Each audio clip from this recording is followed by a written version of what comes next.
যারা মিথ্যাচার করেছিল সেই সময়, ভারতের নির্দেশনায় পরিকল্পিতভাবে বাংলাদেশের যে সকল মিডিয়া এবং সাংবাদিকরা সেদিনকে এই ঘটনাটাকে অন্যভাবে লিখেছিল, বড় বড় হেডলাইনে এসেছিল, আপনাদের মনে থাকার কথা, সরকারকে বিপদে ফেলার জন্য নাটক করা হয়েছে, রঙের খেলা হয়েছে। সেই সকল সাংবাদিক যারা ভারতের নির্দেশনায় কাজ করেছিল সে সময়, সেই সকল মিডিয়া এখনো বহাল তবিয়তে। ক্ষমতার পালাবদল হয়, মিডিয়ারও পালাবদল হয়।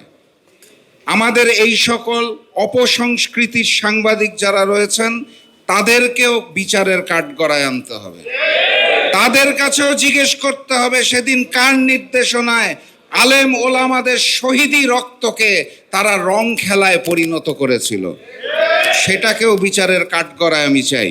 আমি বক্তব্য দীর্ঘায়িত করব না, আমি শুধু আপনাদের অনুরোধ জানাবো, সেদিন যদি আমরা ঠিকমতো রুখে দাঁড়াতে পারতাম, পরবর্তী সময়ে যদি ঠিকমতো প্রতিবাদ করতে পারতাম, তাহলে পরবর্তী গণহত্যাগুলো আর হতো না।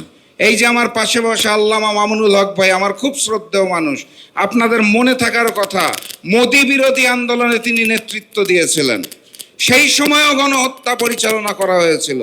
আমরা যদি এই গণহত্যাগুলোর বিচার সঠিক সময়ে করতে পারতাম, ভবিষ্যতে ফ্যাসিস্ট শেখ হাসিনা এভাবে করে স্বৈরাচার এবং জালিম হয়ে উঠতে পারতেন না।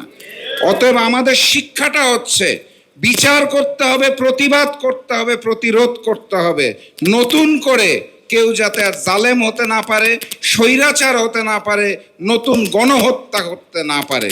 এই কারণে আপনাদের আমি আহ্বান জানাবো, চলুন কাঁধে কাঁধ মিলিয়ে আগামীর সংগ্রামের জন্য প্রস্তুতি নেই। কারণ জুলাই সনদকে গণভোটের আলোকে যারা বাস্তবায়ন করবে না, তাদের সেই স্বৈরাচারী পদধ্বনি আমরা অলরেডি কানে শুনতে পেয়েছি। আমরা কোনো নতুন স্বৈরাচারকে জন্ম হতে দিব না। এটাই হোক আমাদের আজকের শাপলা গণহত্যার সেই মর্মান্তিক দিনের স্মৃতিকে ধারণ করে নতুন শপথ নেওয়ার সময়।